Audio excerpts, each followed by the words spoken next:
Welcome to Wrestling with Heart, a podcast looking at pro wrestlers giving back to their community. Join me, Stanley Carr, as I interview wrestling's hottest names who use their platforms as entertainers to raise awareness and do community service. Hello and welcome to another edition of Wrestling with Heart. This is the show where we talk with professional wrestlers and professional wrestling personalities about their lives in and outside of the ring, as well as doing acts of charity work, community service, volunteering, and spreading positivity. We're always about the positive vibes here on the show, and with me right now, I've got a very special guest representing Championship Honor Wrestling CHW out of Ashland City, Tennessee, the Kentucky Iceman, Chris Eckos. Welcome, Chris, to Wrestling with Heart. How you doing? I'm good, bro. Pleasure to be here. Yes. So tell me about your childhood. Where are you from? So I'm born and raised in Bowling Green, Kentucky. I've lived here all my life, and I still currently live in Bowling Green, Kentucky. All right. So born and raised in Kentucky, bluegrass state. Yes, Lots sir. of wrestling, historic venues for wrestling in Kentucky. Tell me about your first exposure to the business. Were you always a wrestling fan? Yeah. I grew up in the floor on Saturday mornings, watching Memphis wrestling. Also, my uncle, my mother's sister, is married to a ref. My best friend, his uncle was a wrestler, so my high school friend is Derek Neal, which is very, very prominent guy in our area right now. So it was all around me, man. It's just something I've always been in love with. So you kind of grew up in a wrestling family. I mean, in an extended family, yeah, kind of. Yeah. All right. Well, who are some of your favorite wrestlers to watch as a kid? Well, a lot of people don't know this, but the whole persona is it's a copy of JC Ice and Wolfie D. Okay. Those were my two favorite guys. I like the Will Ospreys. I like Ricochet's, Bret Hart's. I'm very, very diverse in who I like and what I like in wrestling. Yeah, there's all kinds of people you can learn from with different styles, whether it's Absolutely. high flying or technical, and those are some good choices. Got a lot of variety there, so that's pretty important to have, such a well-rounded knowledge base of the business.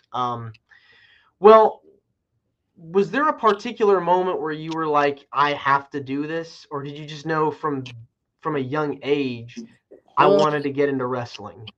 So, as a kid, we had a backyard wrestling federation. A lot of guys were involved in. Derek Neal was involved in. That was on cable TV in my hometown. It aired at like 2 a.m. in the morning.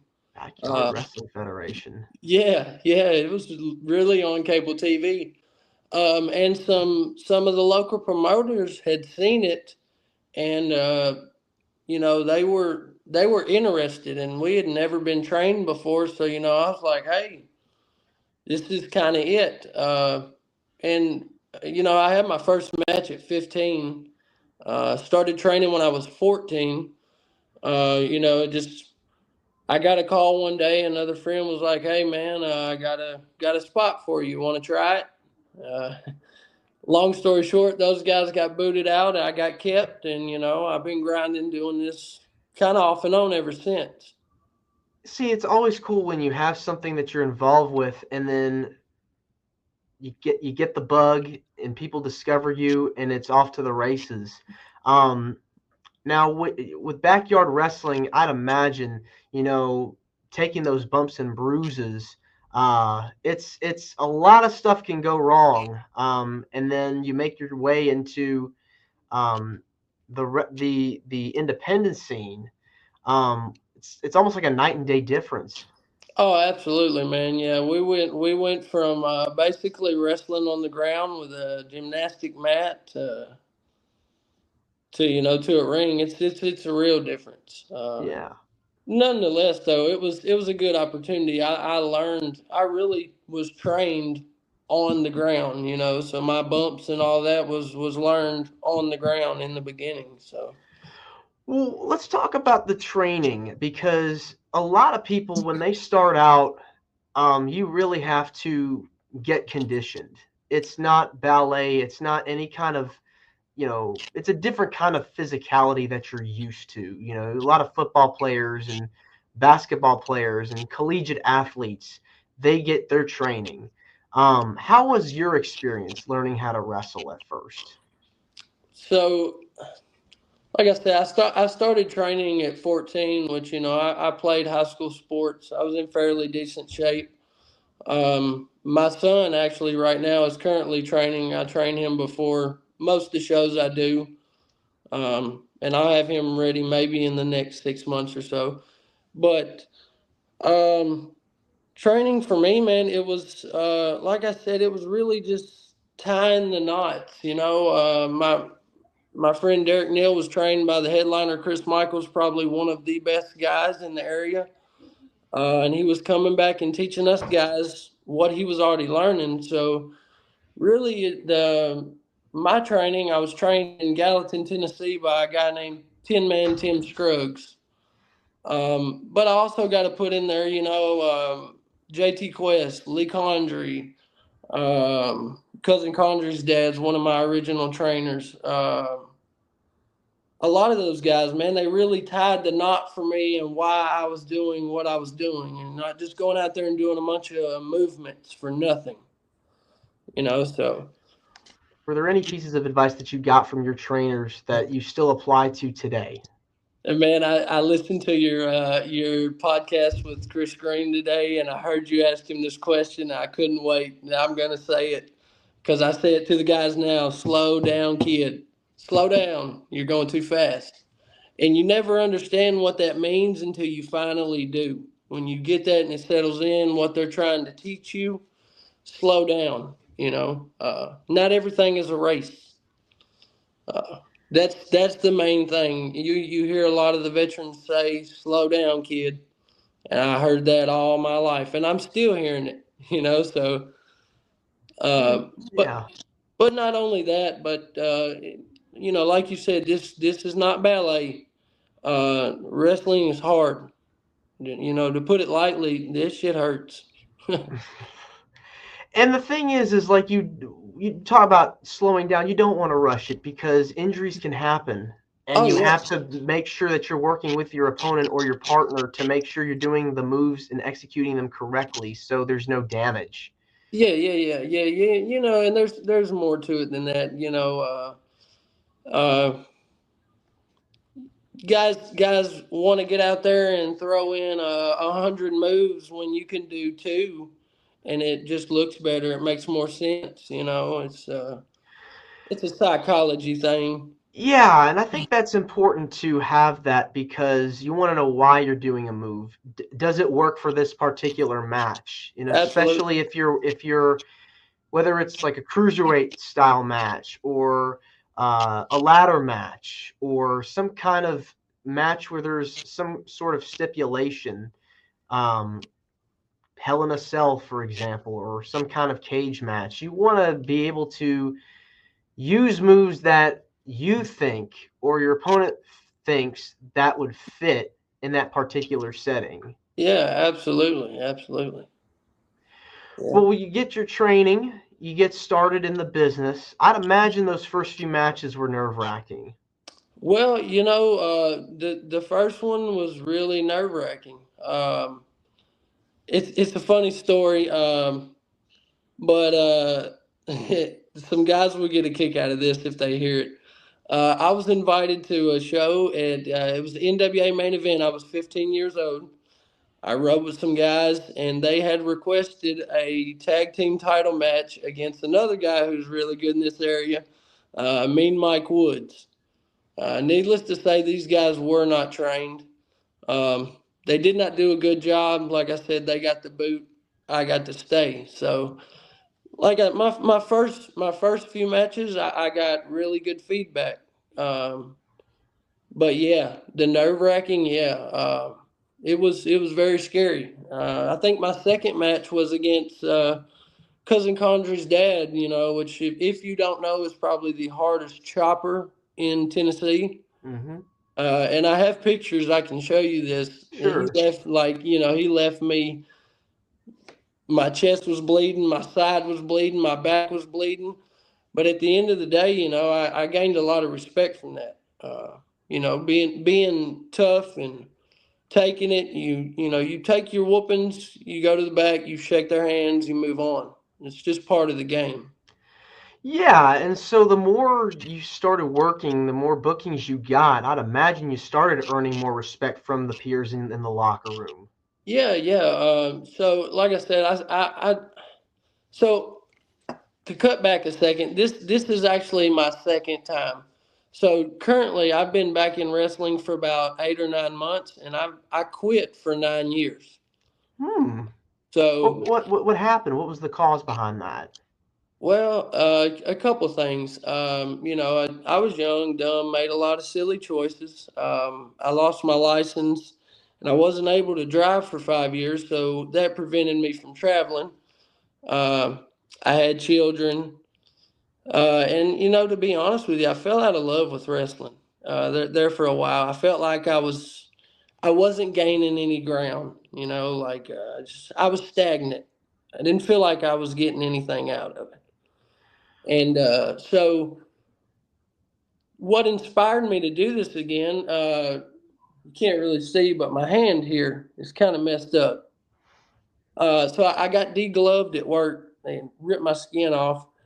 And me and my wife wanted to go out of town, just take a trip. And I happened to see Mike Green and them, Chris Green, which I've known these guys for years. I've been around the business for 20 years. So I seen they were having a show. I was like, man, I'm going to slide by there and see those guys. And while I was there, I just kind of got the bug again. I said, hey, Chris, next show you have, if I'm healed, will you let me work? And I mean, dude, ever since then, I've been dove back in head first, so. Yeah, I mean, It's kind of a love-hate relationship with this wrestling. what are some like motivational things you use to get yourself through a match? uh,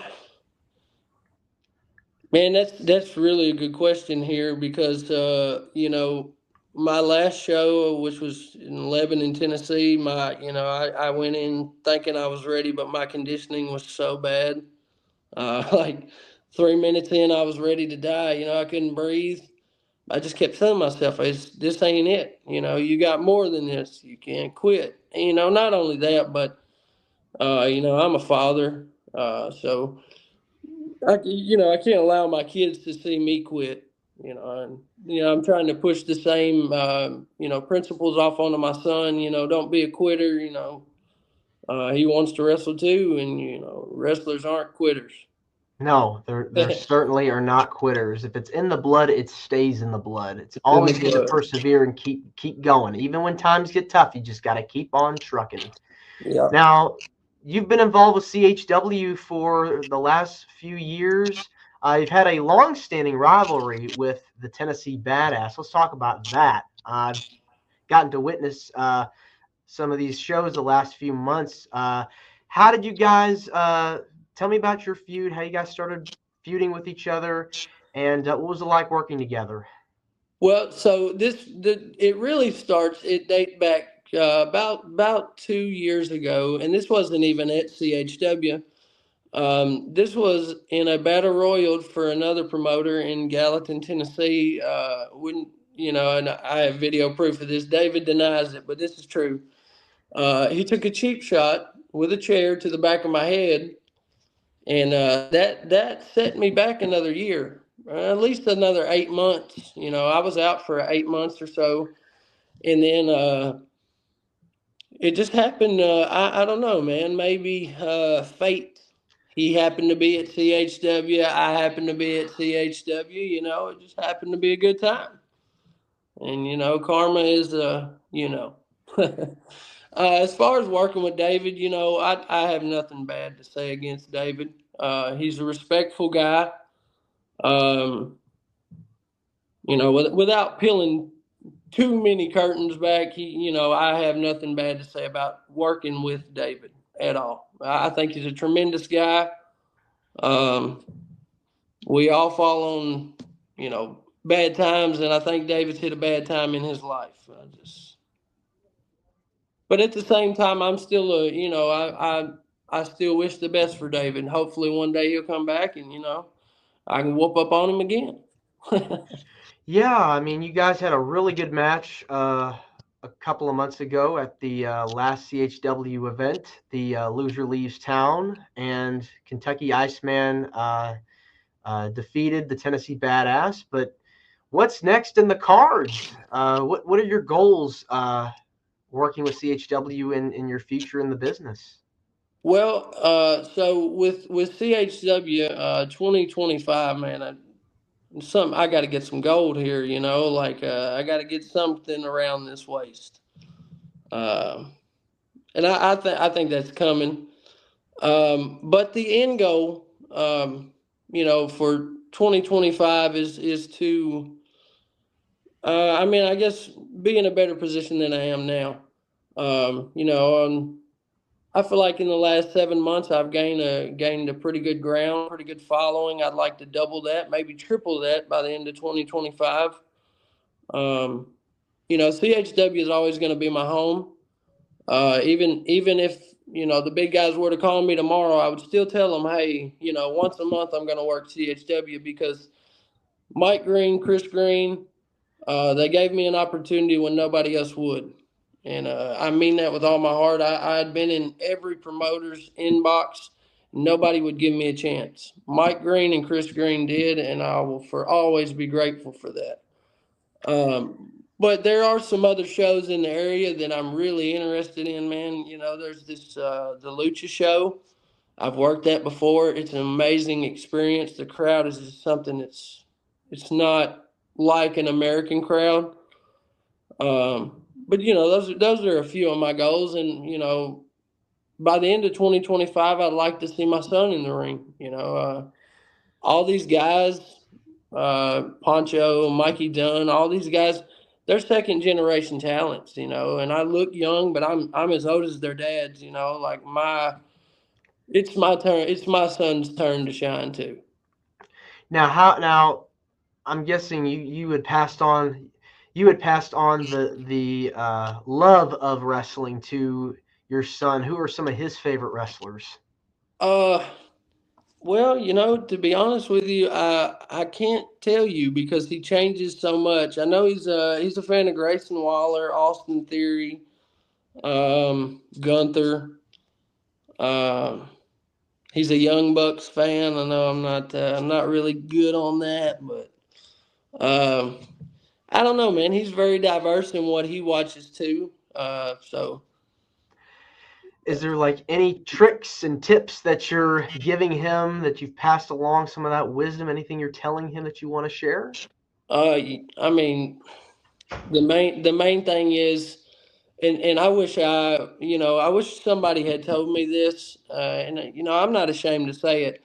I spent 10 years in the wrestling business, and I never lifted one weight, never one time. I've always been naturally skinny, but and I didn't take offense to this, but there's another wrestler, and I'm gonna say his name. He didn't say it to me, but it was said around me.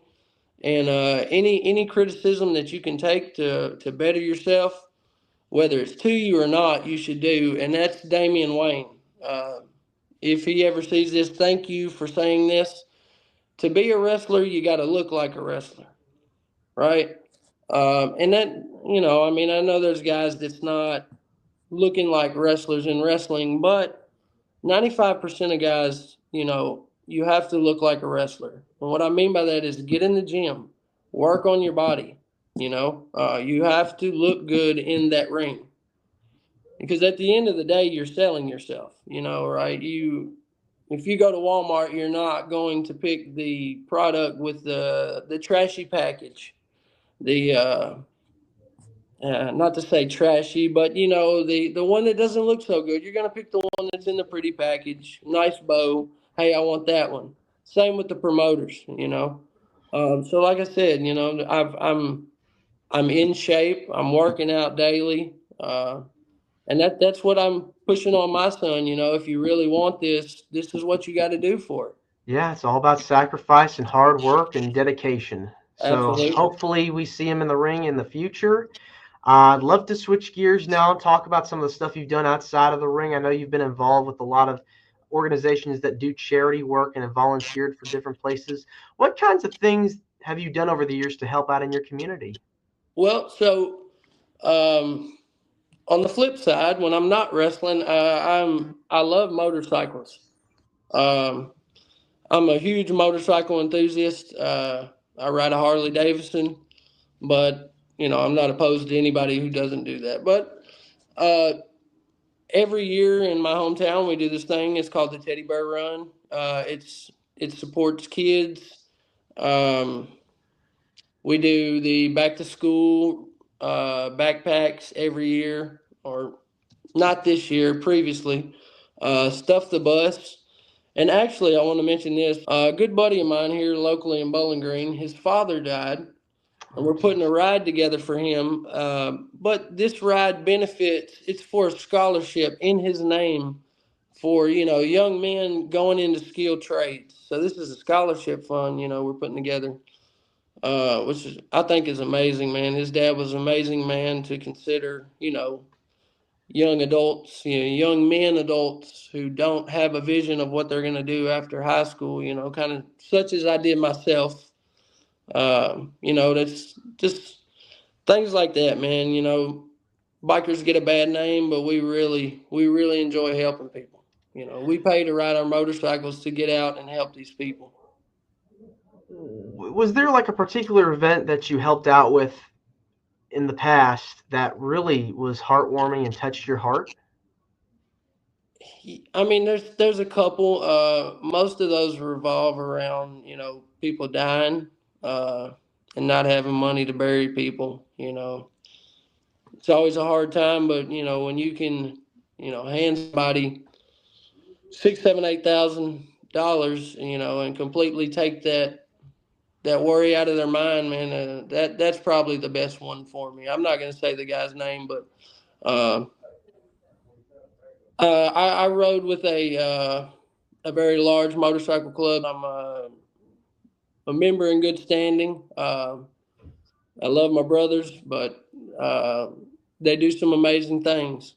And that's one of the things they did. That's one of the ones I'm really proud of. Yeah. What is it about giving back to the community that gives you the most joy? I'm I don't know, man. I just seeing people happy. I guess I've lived a lot of life lessons. Like I said, I look young, but I'm 36. Done a lot of dumb things. Seen a lot of heartache, a lot of tragedy. So I just enjoy seeing people happy. Yeah, I mean, it's always good to put a smile on someone's face, Yeah, especially if they're going through a hard time. And for you, I mean, being able to pay it forward, it's really a beautiful thing. yeah, man. You never know what the next guy's going through, man. Like I see this every day. People are so aggressive, man. Just stop for a second. Think about what the next guy's going through before you act. Like Yeah, exactly. Be the change you wish to see. Because absolutely, kindness goes a long way. man. That's a good way of putting it. Yes. Yes.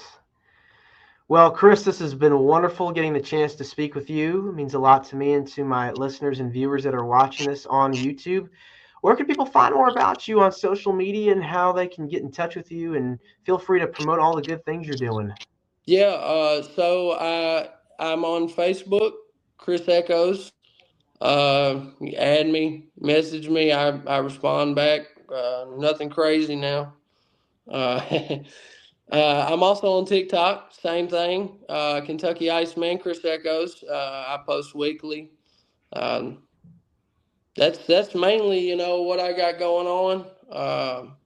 I'm not much on Instagram. Haven't quite figured that one out yet, or X or Twitter. We'll get there. But trying to get my followers up. Social media presence is important these days in wrestling. 12 years ago when I decided I wasn't going to do this, it wasn't important. So I'm kind of learning and refocusing, maybe. I Yeah. guess you should say so. Yeah. Yeah, I'm on Facebook and TikTok. Or you can always go to YouTube, type in Chris Eckos. I'm all over there. Love the support. Well, thanks so much, Chris, and you're more than welcome to come back. Absolutely, brother. Anytime. Thank you for having me. Absolutely. Take care. Yes, sir. This is Wrestling with Heart. I hope you found this podcast to be informative and entertaining. If you did, please hit the subscribe button and look out for the next edition.